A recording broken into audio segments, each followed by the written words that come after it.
انك مدمنه بجد والله. انت مدمنه متابعه، مدمنه حياه مش بتاعتك، مدمنه هروب. انت مدمنه، انت مش حاسه بده. انت بتستخبي في عالمهم عشان تكرهي الواقع اللي انت عايشه فيه. انت بتقنعي نفسك انك لو بقيتي زيهم هتبقي سعيده. انت بتضغطي على نفسك عشان تعيشي سباق مش بتاعك، سباق اصلا مش حقيقي. يعني يا ريت السباق ده حقيقي، لا هو سباق مش حقيقي. هاي يا بنات، ازيكم؟ عاملين ايه؟ يا رب تكونوا بخير. انا النهارده الفيديو ده هعتبره اول فيديو، مش هعتبر نفسي اني بعمل فيديوهات بقالي فتره. حاسه النهارده مرتاحه اكتر، هعرف اتكلم بجد من قلبي في موضوع منتشر جدا، وموضوع حاسه بيشغل بال البنات كتير جدا وبيسرق البنات كتير جدا. لو انتي مهتمه زي ما انا كاتبه كده في الديسكريبشن بتاع الفيديو، كملي الفيديو معايا. قبل ما نبدا انا محتاجه اسال سؤال: انت عايشه حياتك ولا عايشه حياتهم؟ وبجد انا محتاجه ان انت تجاوبي على السؤال ده ما بينك كده وما بين نفسك. والسؤال ده مهم جدا، لانه لازم تفوقي، ولازم بعد ما تعرفي الاجابه دي تشوفي انت هتعملي ايه، لان الموضوع بجد بقى خطير وبقى صعب جدا. انا جاي النهارده بجد اقول لك كفايه تضيعي حياتك وانت بتتفرجي على حياه ناس لا يعرفوكي ولا هيعرفوكي، وانت بالنسبه لهم مجرد رقم.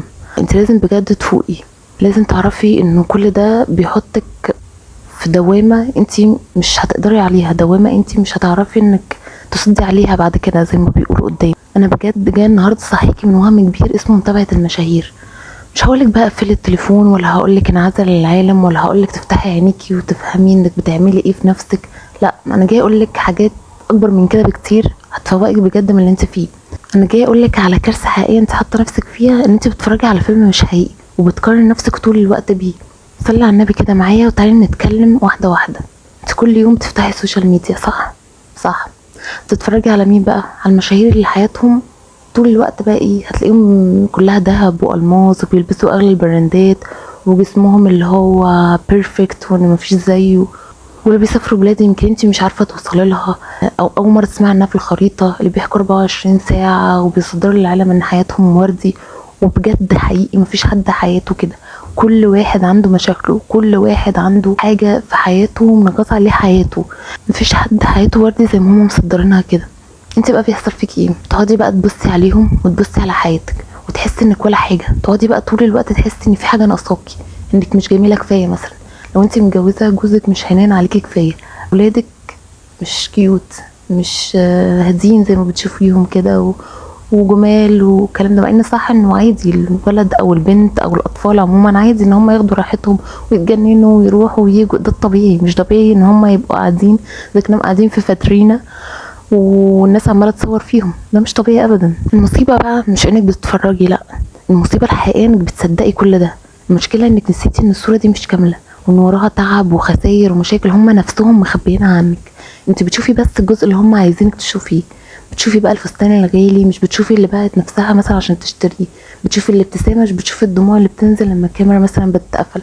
انت بتشوفي كل ده لكن ما بتشوفيش الكواليس. هم قاصدين يعملوا ده، قاصدين يصوروا لك ده، لانه ده زي ما بيقولوا ده شغلهم. انت بقى كل يوم بتاكلي المقلب ده، وبتقعدي كل يوم تهدي في نفسك وبتكسري في روحك لحد لما تبقي نسخه ميته عايشه تتفرجي عليهم. نسخه ميته كده، يعني انت عايشه في البيت بتمشي نسخه ميته.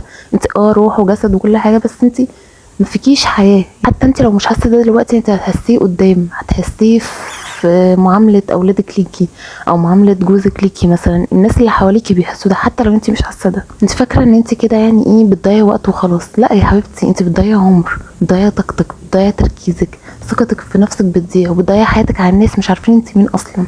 تعالى اقول لك بقى ايه اللي بيتسرق منك. اول حاجه وقتك بيتسرق.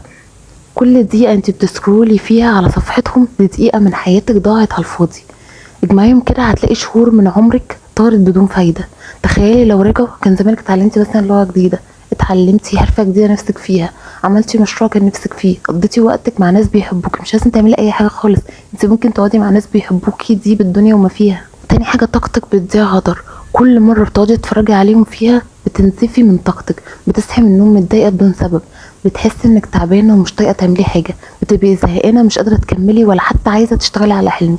انت حتى مش هتعرفي انك تشتغلي على حلمك، ده طبيعي، دماغك مشتت. نيجي بقى النقطه الثالثه اللي هي مرتبطه بالتانية، وهي ان تركيزك بيتشتت. بدل ما تركزي على نفسك بتسرحي في عالمهم كل يوم.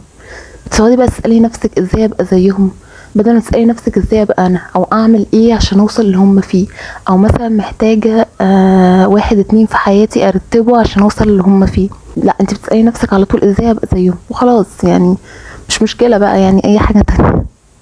خامس حاجة بقى، بتفقدي نفسك. بدل ما تعيشي على طبيعتك بقيتي بتقلديهم بقى، بتقلدي لبسهم، بتقلدي كلامهم، بتقلدي حياتهم، بقيتي بتهربي من نفسك وبتحاولي بقى ايه تكوني شخصية مش بتاعتك. انت كل يوم لو قعدتي كده تراقبي نفسك هتلاقي كل يوم انت شخصية مختلفة. مثلا انا النهاردة خدت شخصية شخص ما، او بنت النهاردة عندها 20 سنة مثلا، يعني بكرة هاخد شخصية بنت عندها 30 سنة. انت كل يوم بشخصية مختلفة، كل يوم محدش عارف لك هوية. انت فاهمة؟ انت حتى لو انت مش مستوعبة ده، اللي حواليك هيستوعبوا ده. سادس حاجة، فلوسك بتتسحب، بتشتري لبس مش بتاعك، بتجري ورا براندات مش على قدك، بتروحي اماكن مش بتحبيها، كل ده عشان بس تبقي زيهم. بتضيعي فلوسك هدر عشان تبقي شخصية مش شخصيتك اصلا. نيجي بقى لاهم سؤال، ليه انت مش قادرة تبطلي سكرول؟ ليه انت مش قادرة تبطلي انك بتتفرجيش عليهم؟ انك مدمنة بجد والله، انت مدمنة متابعة، مدمنة حياة مش بتاعتك، مدمنة هروب. انت مدمنة، انت مش حاسة بده. انت بتستخبي في عالمهم عشان تكرهي الواقع اللي انت عايشة فيه. انت بتقنعي نفسك انك لو بقيتي زيهم هتبقي سعيدة. انت بتضغطي على نفسك عشان تعيشي سباق مش بتاعك، سباق اصلا مش حقيقي. يعني يا ريت السباق ده حقيقي، لا هو سباق مش حقيقي. انت مدمنة تحسي انك ولا حاجة عشان تبرري لنفسك الكسل والضياع اللي انت فيه، تبرري لنفسك الوقت اللي بيضيع هدر. انت مدمنة على ده. انت بتدوري على حاجة جاهزة تتفرجي عليها بدل ما تعيشي حياتك وتبنيها. انت عايشة مع ناس مش عايشين معاكي، انت حياتك كلها معاهم. وفي ناس اصلا، وفي وكالات بتدفع لهم عشان يعيشوا العيشة دي، عشان يصدروا لك العيشة دي، عشان يلعبوا على نفسيتك. يعني في ناس بتدفع لهم عشان بجد يبقوا كده، عشان يدمروا نفسية ناس كتير. يعني في منهم ناس ده شغلهم، مش شغلهم بقى اللي هو بقى يعملوا مثلا ريفيو، لا هو شغلهم ان هم يدمروا نفسية البنات. في ناس شغلها كده. تعالي بقى اقولك تعملي ايه، لان انا كنت في يوم من الايام زي كده. انا بتكلم بجد عن تجربة حقيقية وعن دوامة دخلت فيها، بحمد ربنا كل يوم ان انا طلعت منها. فتعالي كده نمشي واحدة واحدة، اقولك تعملي ايه بالظبط عشان تخرجي من الدوامة دي. اول حاجة، افصلي دلوقتي حالا. كفاية كده، كفاية تضيعي عمرك. لو عايزة ترجعي لنفسك اعملي كده. اول حاجة امسحيهم. اي صفحة بتاخد من وقتك، اي صفحة زي ما انا بقول كده بتسممك، امسحيها. اي واحدة تحسسك انك ولا حاجة امسحيها. متجبريش نفسك تتفرجي على الناس بتوجعك، تستنيش تقنعي نفسك انك قوية كفاية، لا امسحي دلوقتي. يعني بعد ما تشوفي الفيديو ده خشي كده واعملي فلترة للناس دي وامسحيهم، وضيفي بدلهم ناس بتحفزك، وناس بتديكي طاقة، وناس بتديكي باور، ناس بتعرف ازاي انه تخلي حياتك افضل، ناس بتعرف ازاي تساعدك انك ترتبي حياتك. وطبعا مش هقولك يعني من ضمن الناس دي انا، لا مش هقول كده، لا. تاني حاجة، حطي حدود. وقت محدد للسوشيال ميديا، اماكن في البيت معينة بدون موبايل، يوم كامل او اسبوع مثلا بدون سوشيال ميديا، يكون معاكي التليفون وكل حاجة بس بدون سوشيال ميديا. في تطبيقات دلوقتي مخصصة انها تقفل بعض الابليكيشنز لوقت معين ومش هتفتح. انتي مهما عملتي كده مش هتفتح. ممكن احطلك صورة للابليكيشن من الابليكيشنز دي انا استخدمتها، بجد ساعدتني كتير. لانه طبعا الشخص المدمن، عشان انتي مدمنة، انتي بجد حقيقي مدمنة، بيبقى طول الوقت عايز يفتح يشوف ايه اللي حصل، طب دي عملت ايه، طب انا هعمل ايه النهاردة، طب هي مثلا عملت ايه في مشكلتها. انتي مشغولة بمشاكلهم اكتر من مشاكلك انتي. فبجد ساعدتني كتير. رابع حاجة بقى، اسألي نفسك سؤال مهم جدا، المحتوى ده بيخليني احس بايه؟ هل هو بيخليني احس ان انا شخص ذو قيمة ولا بيكسرني؟ لو بيكسرني يبقى بعديه. وقتك وطاقتك استثمريهم فيك انتي. كفاية متابعة ناس ملهاش اي لازمة. ابدأي تابعي نفسك، ابدأي تابعي حلمك، طوري من نفسك، ادرسي حاجة بتحبيها، اهتمي بصحتك، ابني علاقات حقيقية، ابني علاقة مع ناس بيحبوكي بجد. يعني انت لو قعدتي كده، لو فقتي بقى من كل ده وقعدتي تدوري حواليكي، هتلاقي مثلا 2 3 هم اللي بيحبوكي بجد، وممكن ما تلاقيش خالص لانك اوريدي ما كنتيش مركزة في ده، او كنت بتهربي ده. يعني ممكن سبب من الاسباب ان انت بتهربي من حياتك ان انت مش لاقي حد يحبك بجد، مع ان انت لو اشتغلتي على نفسك هم هيجوا لوحدهم. الناس اللي هيحبوكي دول هم هيجوا لوحدهم، انت مش محتاجة انك تدوري عليهم. تعالي بقى اقولك انه الحياة الحقيقية طعم مختلف. لما تبتدي كده تعيشي لنفسك هتحسي بحرية حقيقية، هتحسي ان السعادة مش هناك، مش اللي انت كنت بتتابعيهم، لا السعادة كانت هنا الاول. السعادة هنا في الوقت اللي انا فيه، السعادة مثلا في ضحكة ابني، السعادة مثلا في كلمة حلوة من مامتي، السعادة مثلا في كوباية شاي كده رايقة الصبح مع بسكوت. دي سعادة لوحدها لو استمتعتي بس بالوقت ده من غير تليفون الصبح كده، وعملتي كوباية شاي محترمة او كوباية قهوة مع بسكوت، والله طعم تاني خالص، مش محتاجة اصلا الناس بعديها. السعادة دايما مش لازم تكون في حاجة غالية، مش لازم مثلا او في حاجة مادية، يعني مثلا مش لازم في فستان غالي ولا سفرية مثلا، لا، السعادة محتاجة انك تعيشي حياتك انتي مش حياتهم. لما تركزي على نفسك انتي هتعرفي انك كفاية، لما تركزي على نفسك هتعرفي انك جميلة زي ما انتي، لما تقعدي كده وتركزي مع نفسك اكتر واكتر هتعرفي انك مش لازم تبقي زيهم، انتي كفاية وانتي قوية وانتي تستاهلي حياة احسن بكتير من اللي انتي عايشاها. وعايزاكي تبدأي النهاردة بعد الفيديو ده، امسحي كل صفحة بتأذيكي، اختاري نفسك واختاري سلامك واختاري وقتك.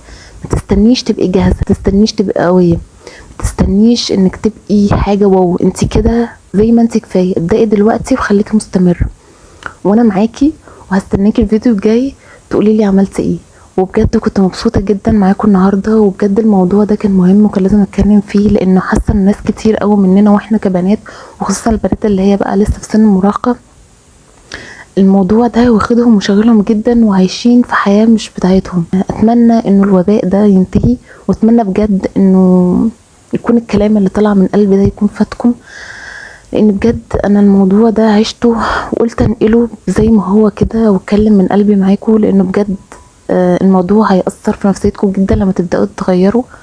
هتلاقوا ان حاجات كتير قوي كمان بدأت تجيلكوا انتوا كنتوا بتحلموا بيها لما تبدأوا تشتغلوا على نفسكم. ربنا بيحب الشخص اللي بيسعى، الشخص اللي بيشتغل على نفسه. فهتلاقوا كل حاجة كده مرة واحدة بقت احسن، وكل حاجة جاتلكوا من غير حتى ما تعملوا مجهود كبير، لا، من مجهود قليل كده هتلاقوا كل حاجة جاتلكوا. بس شكرا، باي باي.